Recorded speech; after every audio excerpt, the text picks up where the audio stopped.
Assalamu alaikum bandiraɓe musidɓe tedduɓe, on calminama ko musidɗo mon Bokum Alassane kadi en garti gam jokkude keblugol men Excel, Microsoft Excel 2010 e windande men ɓennude en tafino oɗo tableau nadirde ɗo hatumere en tafino ɗum en jino kala ko gueɗe patuɗi e tableau. Hande noon e oɗo vidéo jiten ko wiyete type de données e tubankore. Donc so tawi en ƴeewi joni e nder cellulaji ɗi woni e cuuɗi tableau ɗi, eɗen gandi tableau waɗi ko cuuɗi donc en nder suudu fof eɗen binda hen hunde. donc ko bindeten hen ko en wawi wonde limore way ko woni ɗo ko bindeten hen ko en wawi wonde tan bindol tan ni woni texte, ene wawi wonde kadi ko fate ñalade ko wayno date en jiiɗo tan lebbi. donc woni type de ɗum ko ɗum ɗon woni type de données. donc so mbi e nder oɗo colonne joni colonne date oɗo bindana hen tan kala ko fate date, eyyi en bindira hen goɗɗum ko fatani e date. so tawi neɗɗo etima windude hen goɗɗum ko wona date, on saaha Microsoft Excel ene wawi affiche de message wonde holludema wonde ko mba waɗi erreur, eyyi ɗo wonde nduɗo suudu mbawɗa windude hen tan ko date, walla nduɗo suudu mbawɗa windude hen tan ko limore, eyyi ko ɗum woni ko jiten hande ko. donc eɗen mbawi fuɗɗade so holto mbawɗen précise type de données wonde wiide ko oɗo colonne type de données mum foti wonde ko date walla foti wonde ko goɗɗum. donc on saaha garten ko ɗo e onglet accueil o eɗen jeeɗo ko winda standard. donc ɗo woni to garten ko adi eɗen mbaɗa ɗum en sélectionnat colonne mo jiɗɗon o. on di joni mi sélectionné oɗo colonne date, mi ara ɗo joni par défaut wonata hen ko standard. donc garon hen on ji so tawi ko nombre jinoɗon mbaɗon nombre, so tawi ko monétaire, so tawi ko kalis windere hen mbaɗon kalis, enen noon ko date mbaɗen date courte, no waɗi date courte no waɗi date longue, enen ƴeften tan date courte o donc mbaɗen ni. donc son teskitima on ji o change o watti ɗo joni date. donc so tawi joni en etima winduɗo joni mi winduɗo joni 1er janvier 2020, on ji min bindomi ko 1er janvier 2020, on ji kanko o faami ɗum o watti 2020 1er janvier.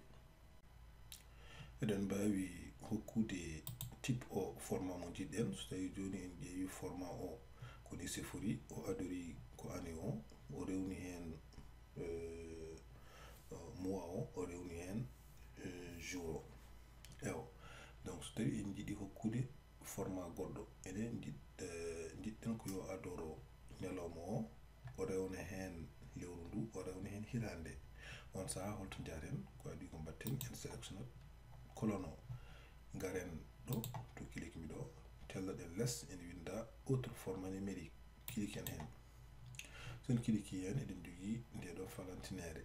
on saaha enen type men ko date.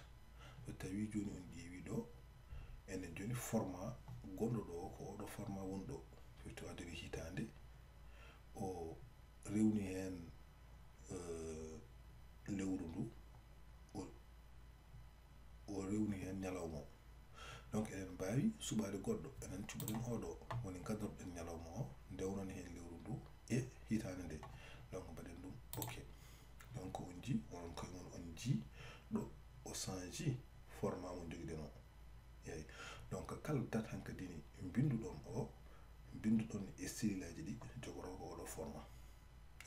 so ɗum ɓenni eɗen jiiɗi wiide kadi so tawi neɗɗo windi ɗo date bawɗo windirɗo foof foti wonde ko date hakkude 1er janvier 2020 fay dow. donc en mbawa windude e ɗiɗo cuuɗi ɗi date gonɗo less 1er janvier 2020. donc so jiiɗi wadde ɗum holno mbatten, on saaha en sélectionnat colonne o. so tawi en sélectionné colonne men o, garen e ɗo onglet biteɗo données.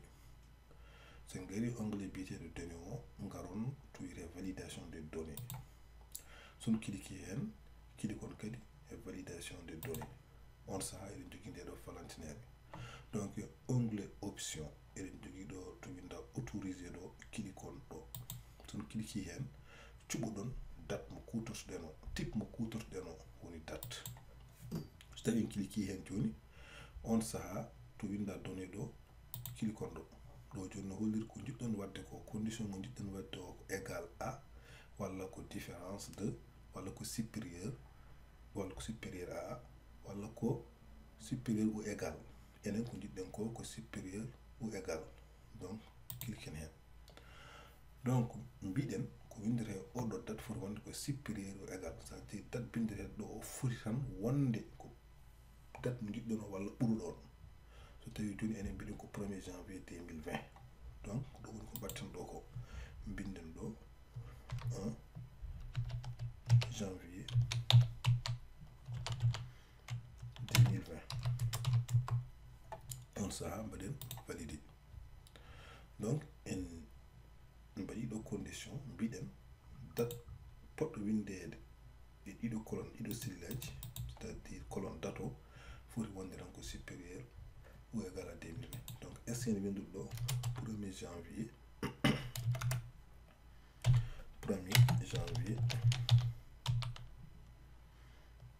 2019 ƴeewen.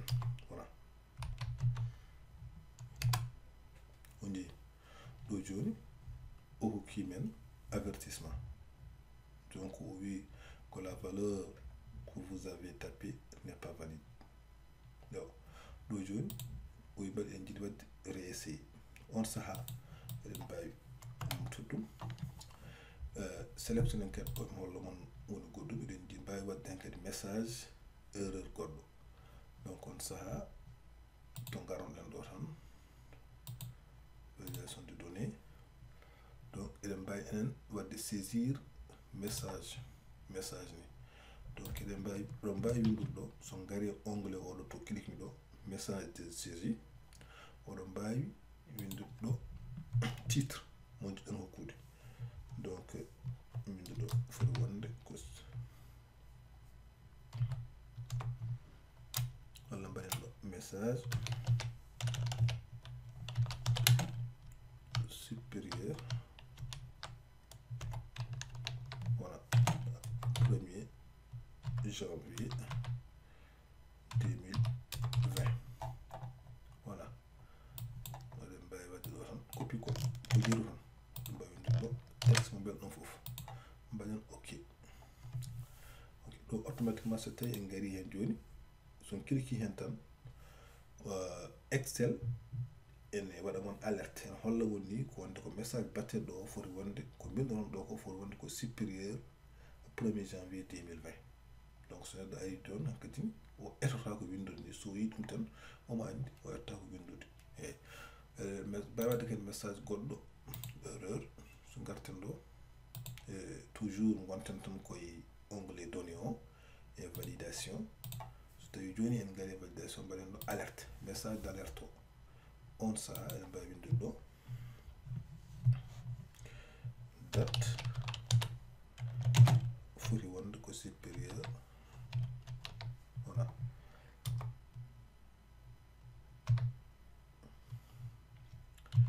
mbaɗen ok, mbaɗen ɗo joni 2020. eɗen mbawi ken nangude oɗo date message mbaɗen ko yeru tan oɗon mbawi windude ɗo message mo belɗon foof. Donc mbaɗen ok. Donc on saha garten ɗo etuɗen mbaɗen ɗo date mo belɗen mbaɗen 2019. joni mi ari mi windi ɗo date 1er janvier 2019. on saha o jeeyi. On saha dow titre o nani hen date foti wonde ko supérieur, foti ko ɓurde walla égal. mi jogui wadde hen égal o 1er janvier 2020. Donc o kamen ɗo joni message 1er janvier date foti wonde ko supérieur 1er janvier 2020. Donc réessayer o jeeyi. En mbawa wadde ɗo hankkadi a wawa wadde réessayer, mbawɗa tan ko wadde annulé. Eyyi ɗo firti ko en mbaɗi hani neɗɗo o wawde etade windude goɗɗum o annilat tan so windani date cohlaɗo o wawa tan ko annilde donc ko ɗum woni ko jinnoɗen wadde oɗo vidéo donc en jii kala ko fate validation de données donc kala ko fate validation de données ko ɗo garton donc enen en cuɓima tan ko fate supérieur ou égal taw kadi ko type de données o ko date oɗon mbawi hutara type uji goɗɗi taw ko numérique o foof nani hen oɗon mbawi ko ɗo garton e validation de données o on saaha précise on condition ngaji jiɗɗon ɗi donc hada assalamu aleykum on calminama ha saaha goɗɗo